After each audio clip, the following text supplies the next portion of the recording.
Hello and welcome to Two Girls in a Pod. I'm Sharon. I'm Christy. Hope all of you are doing well and that you had a really great Thanksgiving holiday and gearing up for our next one. You know, that's always fun times, right? It's funny because we were talking about traditions and stuff, and we're not going to call them traditions, but we're going to call them generational patterns that we get caught up in. And one that we were so caught up in is Thanksgiving. And, this thing of it for Thanksgiving, how you have a turkey and you do all this. And what did we realize? Mm. We're making a lot of food for just a couple people that didn't really eat it very much. So it doesn't make any sense anymore. We're not big turkey eaters like that. So, we would do the turkey. At first, we would do the turkey. Then we would do the giant, the big turkey that was a full turkey. Then both of us are like, we don't even like dark meat. So like, okay, what do we do different then? So then we switched it to turkey breast. And it still wasn't resonating with us, huh? No. No. And it's interesting because, part of the reasons that I think that we kind of made that decision too is our family is smaller. So there's not the gathering that there used to be with everybody. So I know that that has an impact. But sometimes I think that even in those situations, it's interesting how much stress and struggle there is with the dinner. I do remember big Thanksgivings where it was like, no, I'm making the turkey and this one's making their own turkey and all of the, just the craziness of all of it, I feel like. And I think that that's some of the stuff that you have to identify. So even when there's big gatherings still, questioning, what are we doing here? This is a little bit of madness sometimes. And I think even going further than that, when we get together for holidays and we don't like it. Mm-hmm. We've changed, they've changed, something's changed. And instead of just saying, that's too big of a crowd for me. Now we have 9 extra children or whatever, or people have married in and whatever it is. And you find that it's really not resonating with you. So then you have an increase in your anxiety going into these holidays. And it's not as fulfilling as you thought it would be. Mm-hmm. Then if you just said to to whatever family member you're thinking about, say, hey, you want to come over for dinner? And maybe doing it individually or even a group of them or whatever. But we continue to do these things that really do create these negative feelings in us, And sometimes it's not even about the other people. I know that Christmas has become really stressful for a lot of people because they feel this pressure, I think you see this especially around the holidays in general, where, there's just all this pressure to conform to ideas that we've just done again and again. It's this generational thing. And there's all this stressors around buying presents and what that means and how do you pick it? And maybe you're picking something they hate, but there you are. You're buying for people that you really don't know. They're just kind of in your circle or whatever. It's like, God, the stress. Thank God our circle is little because it's much better. But I do think that what we run into, though, a lot of times is when we're doing these things and when we're talking about this kind of tradition, this is not like one family's tradition. This is a societal conditioning. Yeah. This started back in the day and we're still doing it. Fast forward. Guess what? We don't have to go out and hunt our own turkey because that's all there is available. We can have different stuff. Mm-hmm. We can do that. And one of the things for us is for Christmas, we do an enchilada dinner, See you smile already. See you smile already. But that's the thing is that we have to realize that a lot of these patterns, I'm not going to call them traditions because it's not even a tradition. It was a societal pattern made at a time period and a construct that we continue to buy into. And once again, if it's not something that resonates with you, turkey, don't do it. Yeah. And that's the main thing. It's like, I think that there are a lot of, yes, you're saying patterns, but I also think that traditions fall into a tradition is a pattern. But a tradition also can hold a lot of value in that. So absolutely. It's just the idea of questioning, is this right for me still? Am I sustaining this because of the societal pressures to do so? And that's what I think is the biggest thing is we actually sat down and said, why do we keep making this meal we don't eat and we don't like? Mm-hmm. Well, now guess what? We just don't do it. But we still can have the tradition of the gathering or whatever it is, and then it used to be Thanksgiving was about family and stuff like that. And now, there's the Friendsgiving. So we're expanding and we're changing on these older patterns. Yeah, not saying take away the celebration or that, just looking at how you celebrate and what that means and what it looks like for you, because it could be different.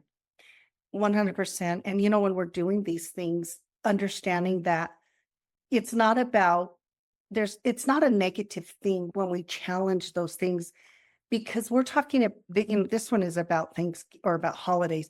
We have generational trauma. We have generational work. So, historically, well, if I worked in the coal mine and my daddy did and my granddaddy did, we're going to work in the coal mine, and then if the coal mines go away, it's like, oh my God, I feel like I'm losing a part of me or whatever. Not understanding that that's not the premise of why this was all set up. Mhm.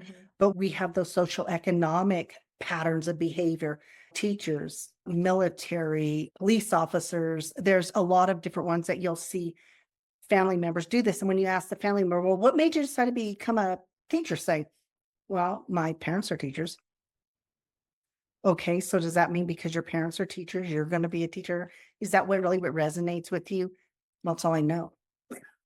Or not, never thought of doing anything else, even, I mean, those things can be passed down. And I understand that a lot of times it's for reasons that your family may say it's a profitable thing to go into or that, or maybe it's just a self-rewarding thing or that. But those things are very much ingrained in us. So, how many dreams have been squashed by this is what we do? yeah. And it's sad because I think too much of the time people are living these lives. I just want you to know I'm trying to do this. And this is why we normally don't do this at our home because my dog is licking me and it's very distracting. It's not a comfort in that way. It's just like, could you please stop? But she doesn't listen. Anyway, and that's what I love about podcasting and this because it's very real. It's very in the moment and it is, very live as you can, well, not live, but, recorded as we do it. We have accepted the fact that we are her emotional support humans. Yes. And we're okay with it. We just go with it. So I hope y'all bear with us in this. But even those things, when we get so caught up in that, and the other thing is, oh, you're the firstborn and you're the firstborn. Well, it's different because we also have generational patterns as well. And when we're looking at those generational patterns, they're very ingrained in us. And one of the things is I was doing a talk on Noon Vibe, and this is what we were talking about is this fact that we get so ingrained in this and how the subconscious is such a big part of that. It's such a conditioning of our system in a way that it becomes almost like this is me. Mm-hmm. And so if it's me, then it takes away my idea that I have a choice. Right. I can make a different choice. I think it takes away some of our own creativity.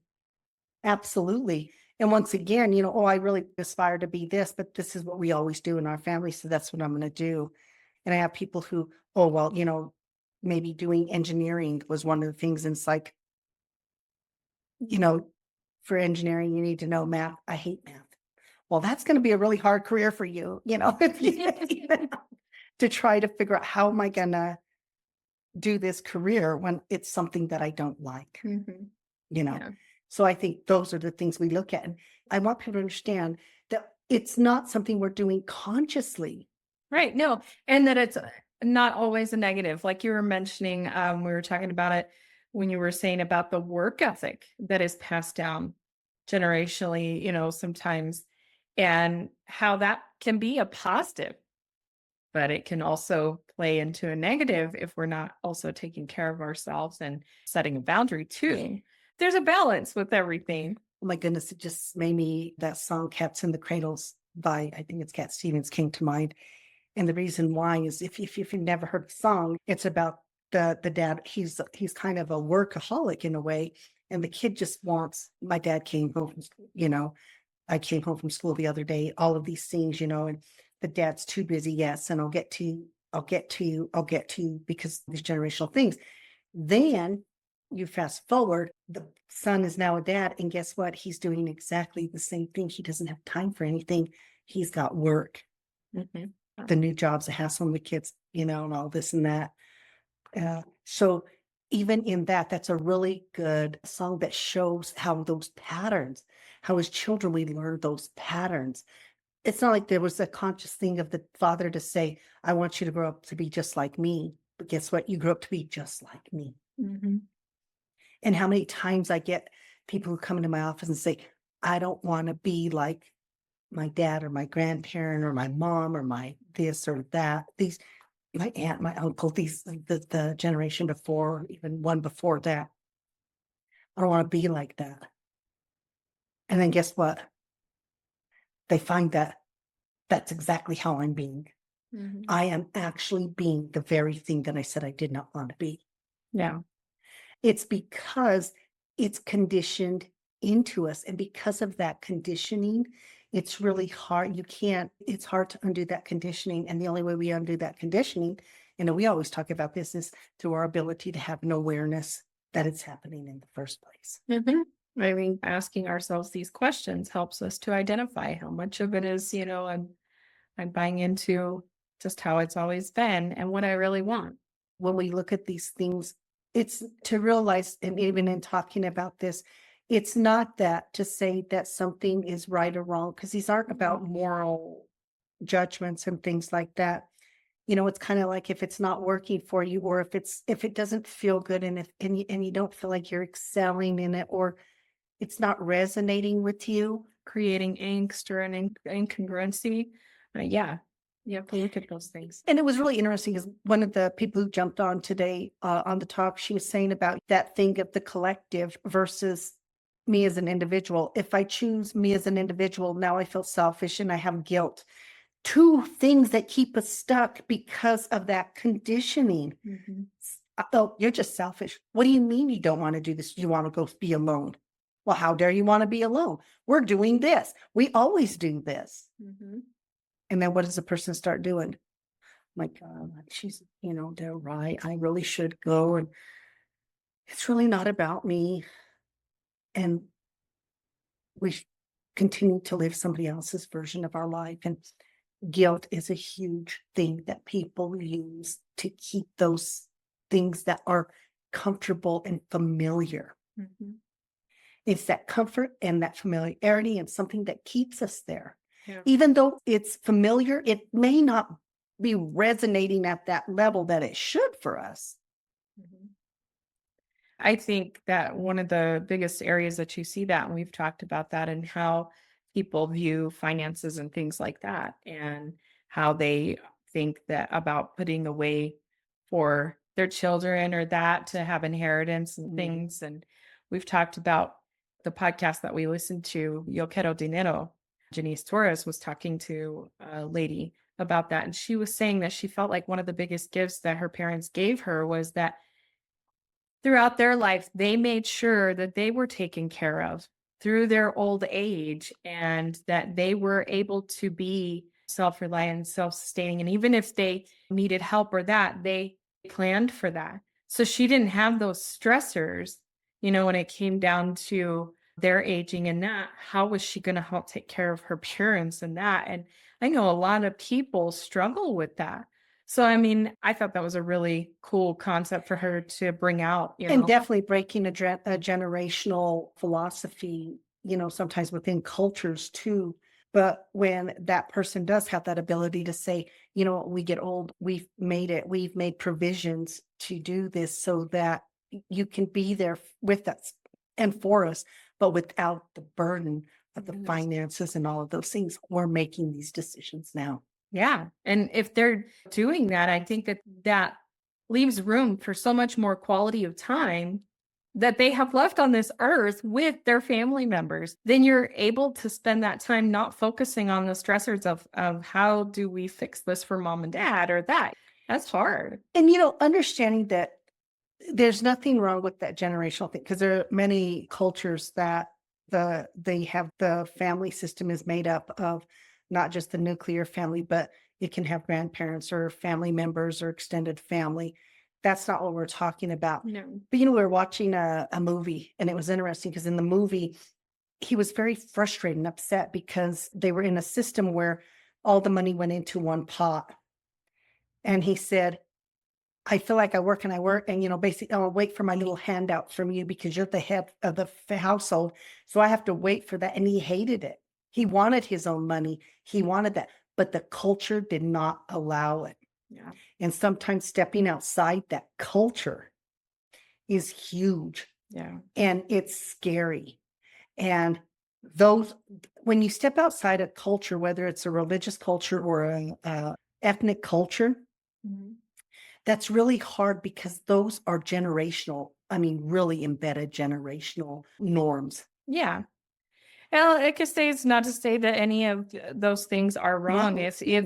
If everybody is happy and the situation makes sense for everybody and it's not impeding on anyone, it has to be, I think everybody has to realize what's right for them. Yes, and I think there's a thing that we are able to blend the two together. So we have those things.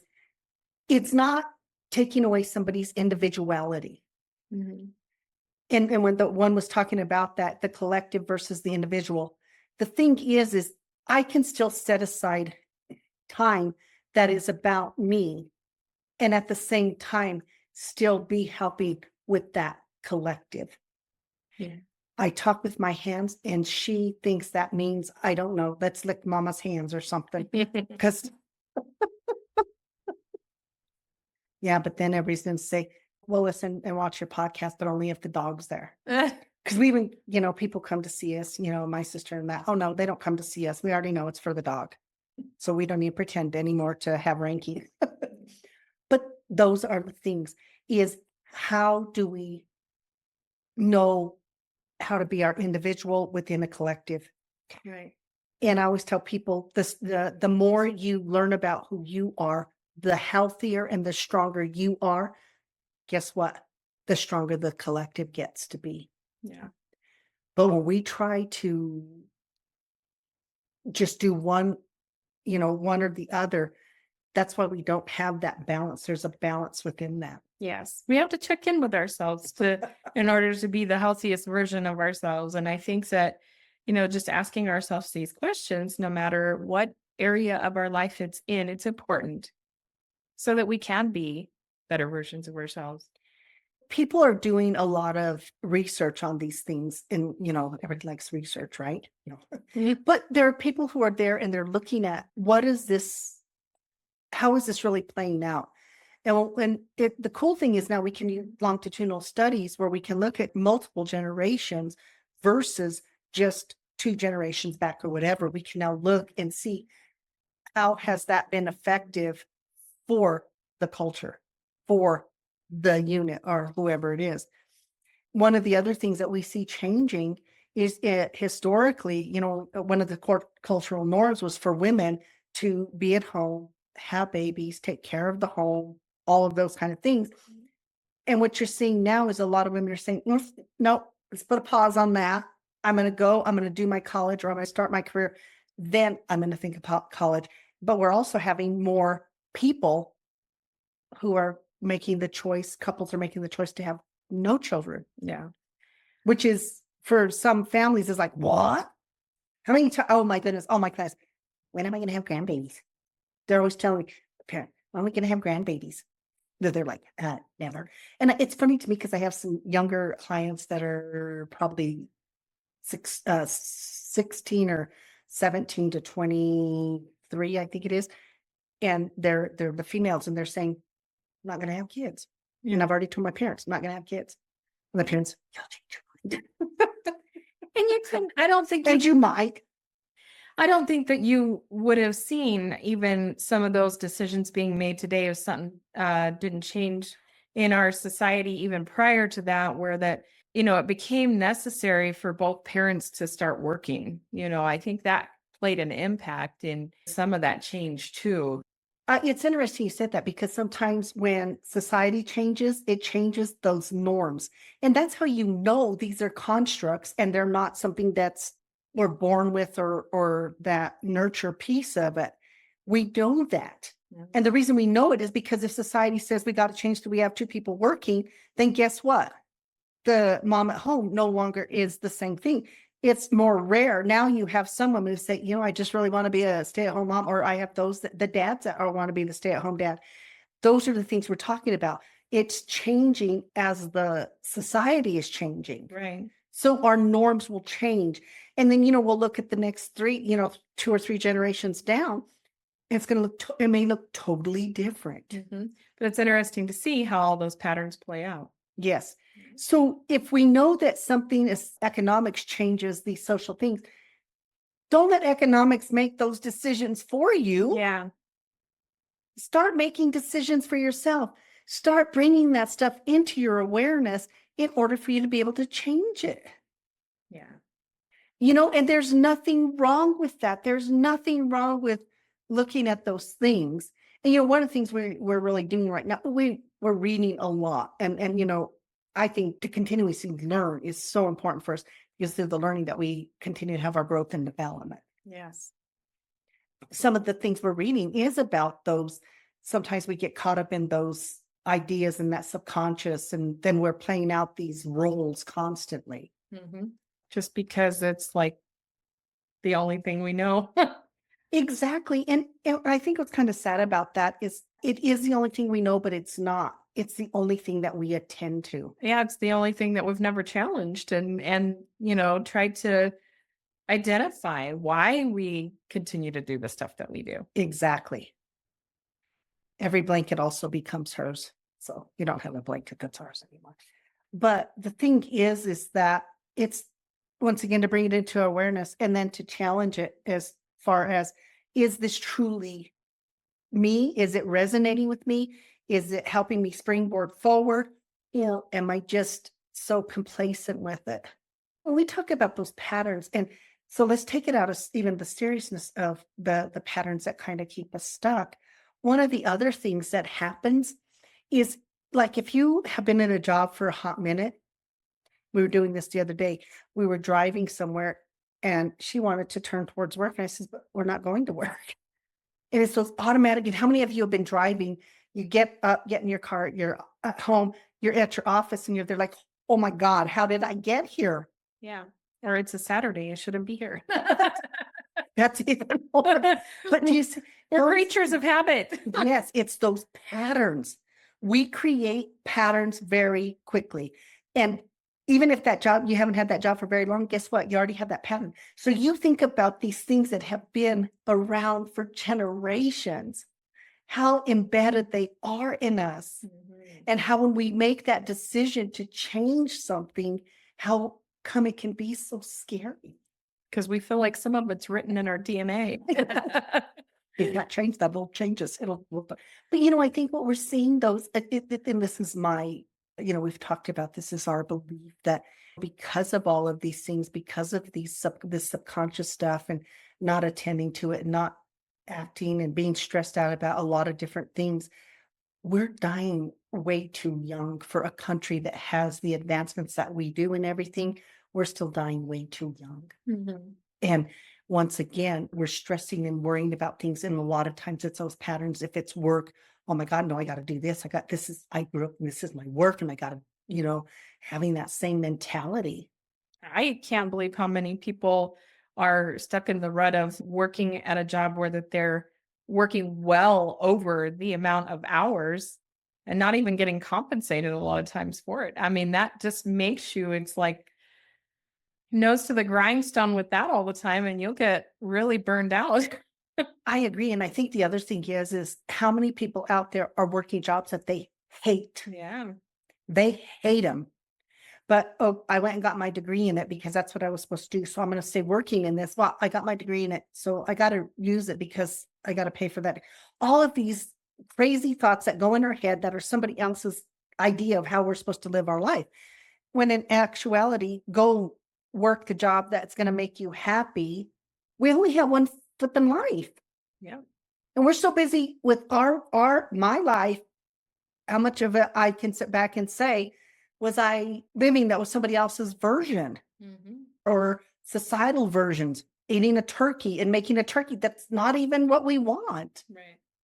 Those simple things. And when you start looking at it, ones that came on today too, one of her comments was, you know, as a parent, my dad would yell and I didn't like it and I didn't want to do it. And she said one day she was there and she realized she was yelling at her kid and it was like, why so extreme?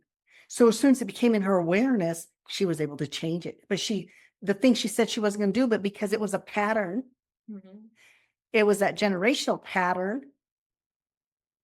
Therefore, I just keep doing it. Yeah. So those are the kind of things that we're looking at in that aspect of if it's something we want to change and we keep seeing it creep up, it's because it's been integrated into us, like you said, almost on that molecular DNA um level, you know. Start thinking, oh God, we'd have to cut off a piece of us to get rid of it. Yeah. It's crazy. Even now we're reading a book called Oneness by Russia, I believe is her name. Okay. And even in that, she's talking about some of that same stuff. It's a really interesting read because she talks about having the awareness and looking at all those things and how much of what we do is just that pattern of behavior and how we can improve our lives if we start to question some of that and let some of it go. You know, we're looking at that. And I think even when she's talking about that, it's that ability to start looking at self.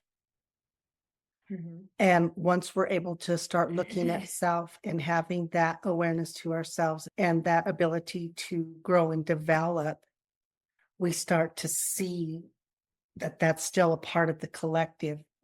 And so there doesn't have to be any guilt, like I'm not giving or I'm not interacting, if that makes sense.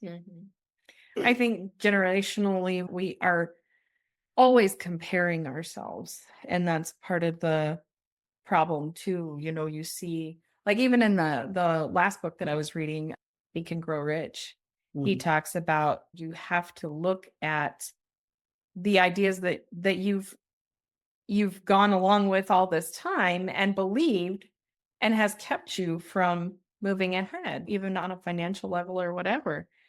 He's like looking at some of those beliefs is important. And I think it's interesting because he wrote this book in 1937.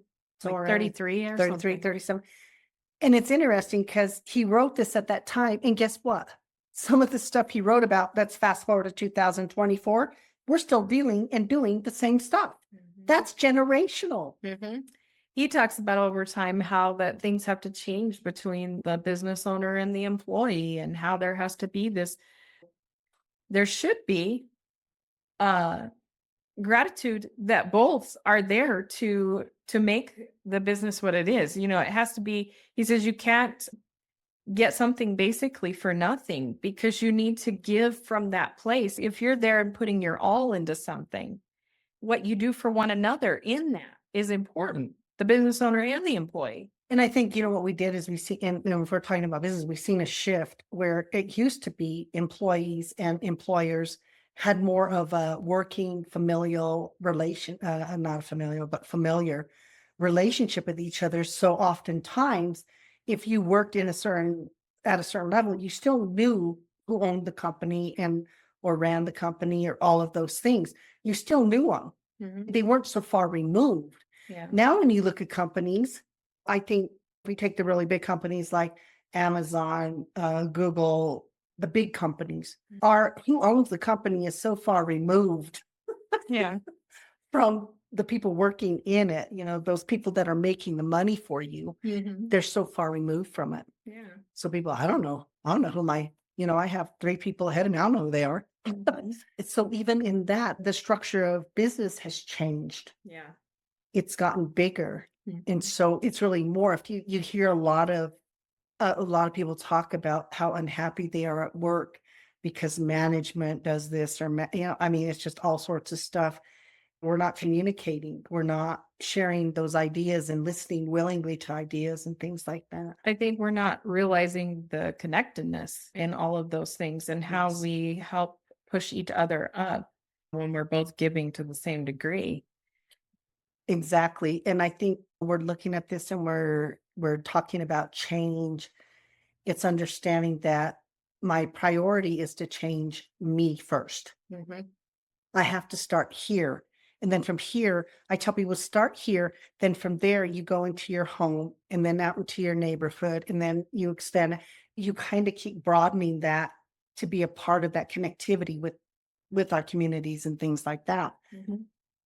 But if I'm so busy giving and giving and giving and giving, and I have some client, oh my goodness, one client, she was always giving for all of her life. She always was just somebody who gave and worked. And I'm looking at her like, oh, you're tired all the time. Oh, geez, I wonder why. You're running here, you're running here, you're doing this, you're doing that, you're doing all of these things. And now, fast forward, she has started to set boundaries. She's had to let go of relationships. But she goes, I have energy. And she says, I realized that when I was doing all of that, I wasn't even taking care of my family, much less me. But it was the expectation. Mhm. That's why it's important, I think, to have the awareness to those patterns and that because I mean, and there's nothing wrong with giving, but when you're to the degree that you're depleted in that way, you have to look Exactly. at that.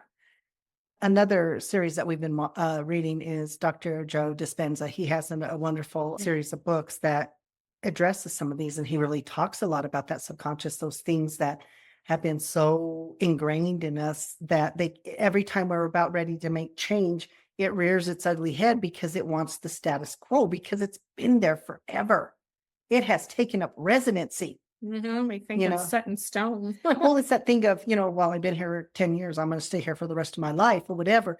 And how that can be so detrimental to us when we don't start to figure out why am I having these reaction and responses?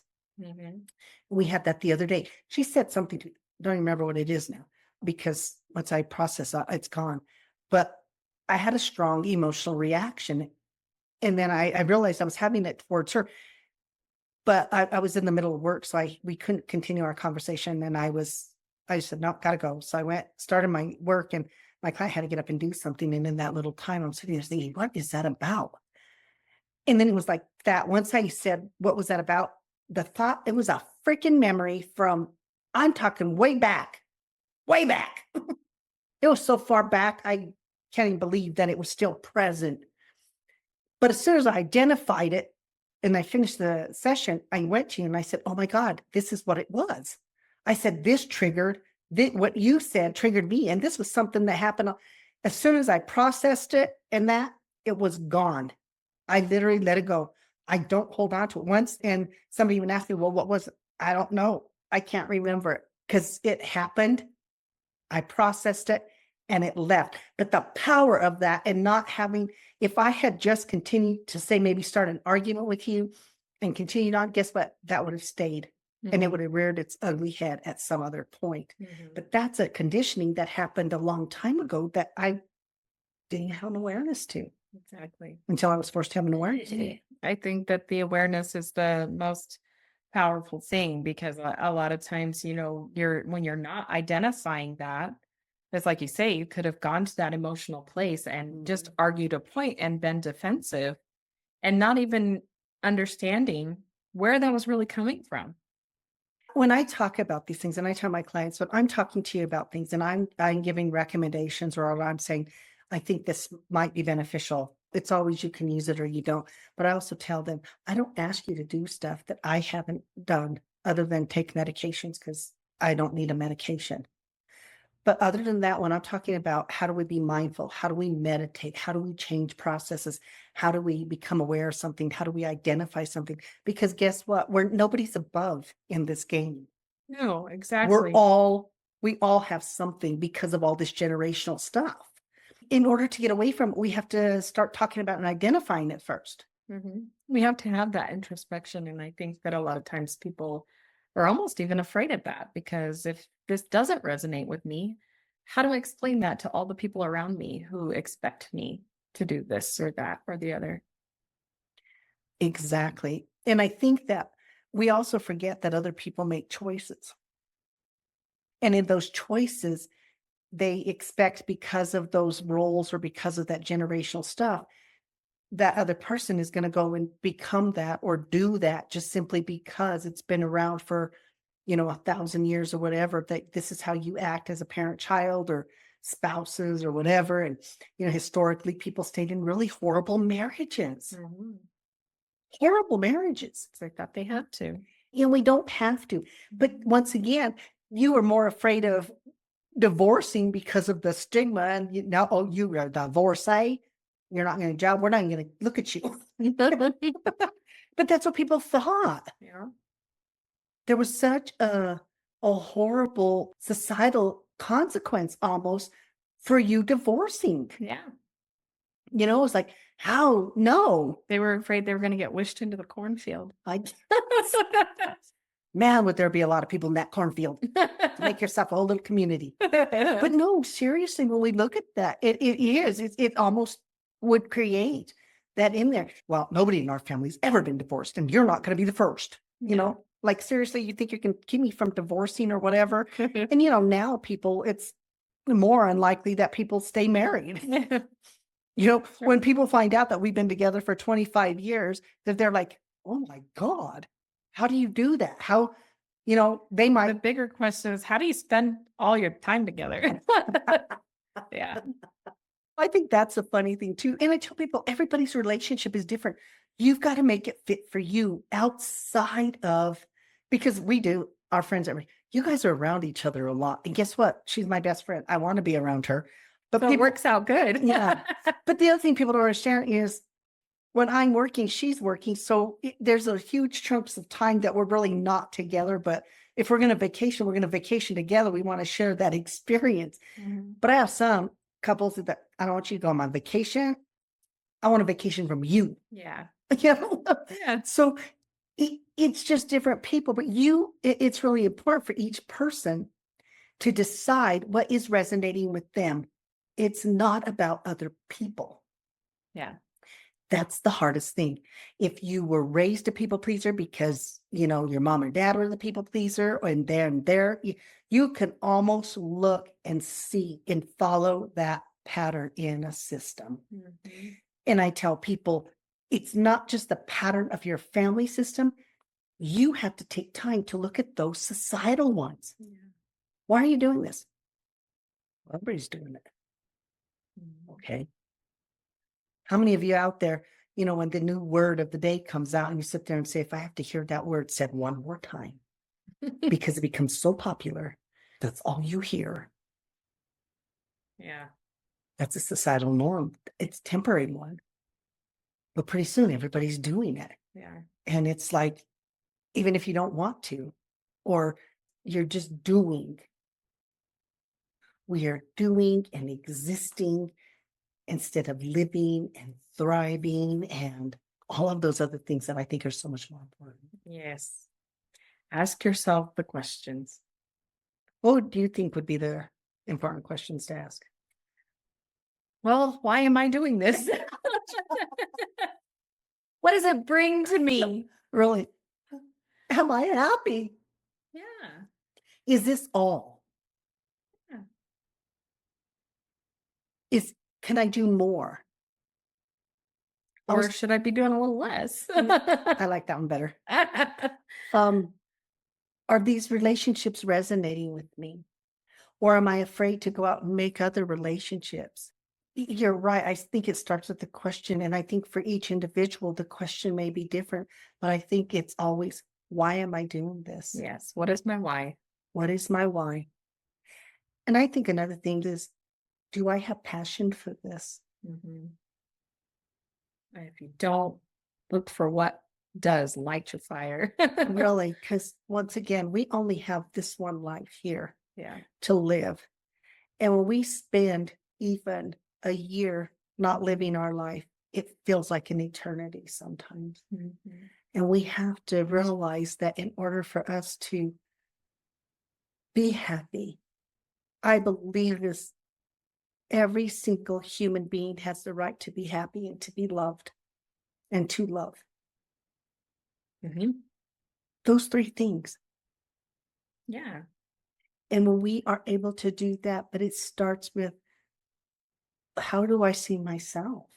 Mm-hmm. If I'm angry all the time, or frustrated, or anxious, or sad, or more of the time than not, then I have to ask myself, what is it in this patterns Yeah. What pattern am I stuck in? Yes. What pattern am I stuck in? And, but it means I have to sit down and be honest. And it means that sometimes that decision I make may not resonate with another person. And that's where we usually get our thing of guilt and selfishness is if I sit there and say, I can't do this, I need this for me, then we have to be aware of that. And we have to know that other people might be upset with it. Mhm. And I always tell you, one of the things I like and respected about your mom is when we set boundaries and she sat there and said, No, I don't like those. I don't like boundaries. I don't like boundaries. That's what she said. And she didn't. And at first it was pushing up against it. But then guess what? Things got better. Yeah. And she also realized she could set boundaries. It was okay for her to say, no, I don't want to do that, or this, that, or the other. And that's what it is when we do those things and we're role modeling behavior. And that's what I tell people, and particularly parents. We role model behavior. Mhm. And once you role model that behavior, and if you role model that you can change and you can make different choices that are about you or whatever, then guess what? They now know, oh, wait, I can do that. Mhm. And that's powerful. It gives people permission in a way to feel okay about setting their boundary or saying this or that, about what they feel about it. 100%. One of the other things is that if you're going to do, if you're at that place, one of the things that could be helpful is if you have that person that you really trust, go to them, talk with them, use people as a sounding board. That's why people come to therapy, because there's some pattern. It is a pattern that they're stuck in. Mhm. And sometimes I think that you don't know what you want to change, how you want it to look, or how you want to change it. And sometimes having a conversation with somebody that helps you define that, helps you to come to that place to know what it is that you want to do, or what you want to replace, and what you want to change. Well, I think that's true. And I think that's why, there are so many therapists out there. That's why we see an increase in coaching and things like that, Mhm. because the people need something different, a different idea. They need that. So there's all of this stuff that's coming into play. Mhm. So just remembering that those sounding boards are important. You don't have to do this alone. Right. Even and that's what I love is because when we have this, like I said, I had that moment. I was like, oh, wait a minute. So then I went and used her as a sounding board, and then it was like, oh, okay, yeah, this makes sense. And you just work it through and you walk away from it. Yeah. I celebrated when we didn't have to have turkey for Thanksgiving anymore. And now we don't really do a whole lot of gluten, so that takes out about the other 3/4 of the turkey traditional meal for us anyway. So Right. it's like, why are we doing this? Let's do something that we really enjoy and we like, and we And we can. can feel good after we eat it. Really. I mean, I am contemplating a dessert. I just don't know which one yet. I'm working on it. But it's not going to be a traditional dessert, or whatever. We'll figure it out. Yeah. And that's the thing, you guys work at it, figure it out. Take those little risks, challenge yourself, step outside the block, your comfort zone, laugh about things. We'll do stuff and it won't work out. Just as you laugh and say, well, that was not the best idea. Mhm. Then we go back to the drawing board on that. Yeah. You see what I mean? We have the ability to do all of these things, Mhm. but we have to first ask the why. Exactly. And we have to ask you also have to say, am I happy?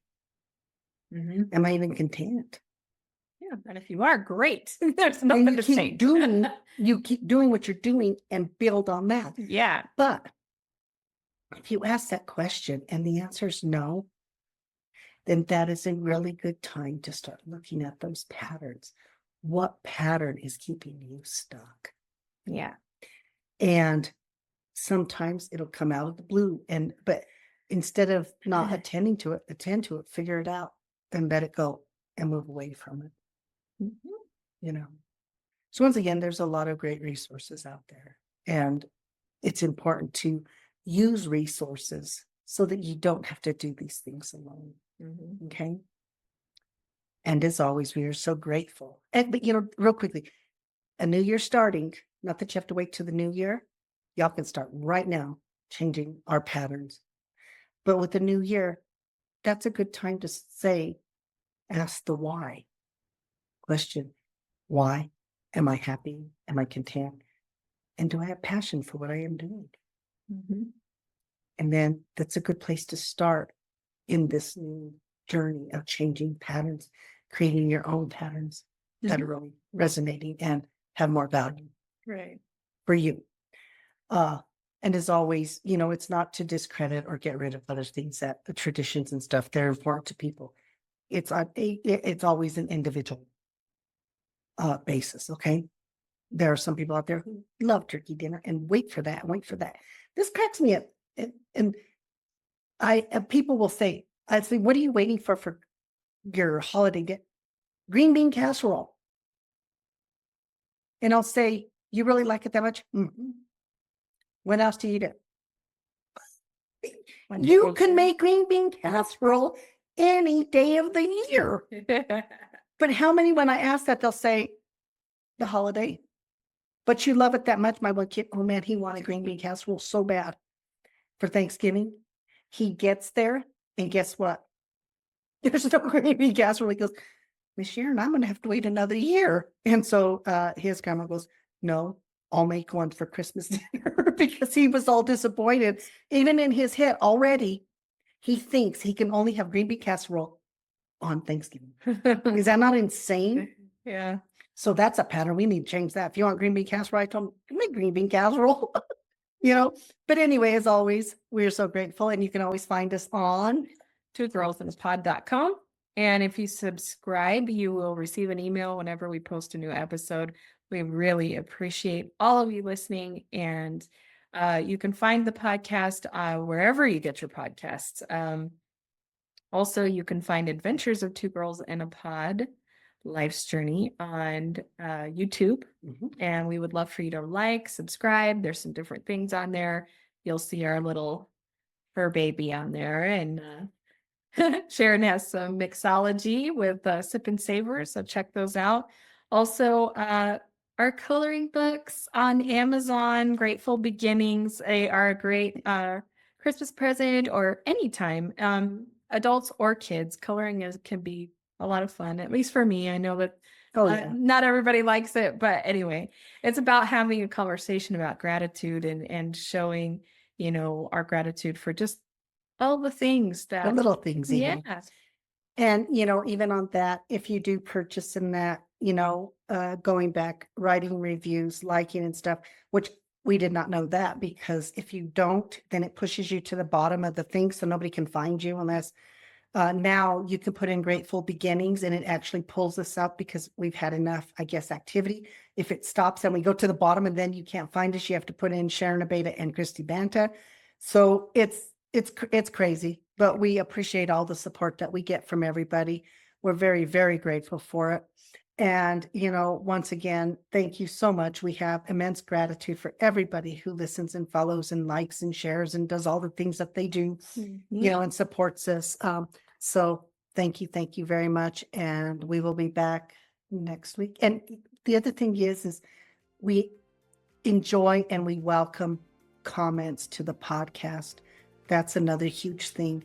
Getting comments and interactions is really, really important. You can also direct message. We are on Instagram and Facebook. Yeah. Two Girls and a Pod Life's Journey. Yes. Anyway, thank you so much. And we will be back next week. Bye. Bye.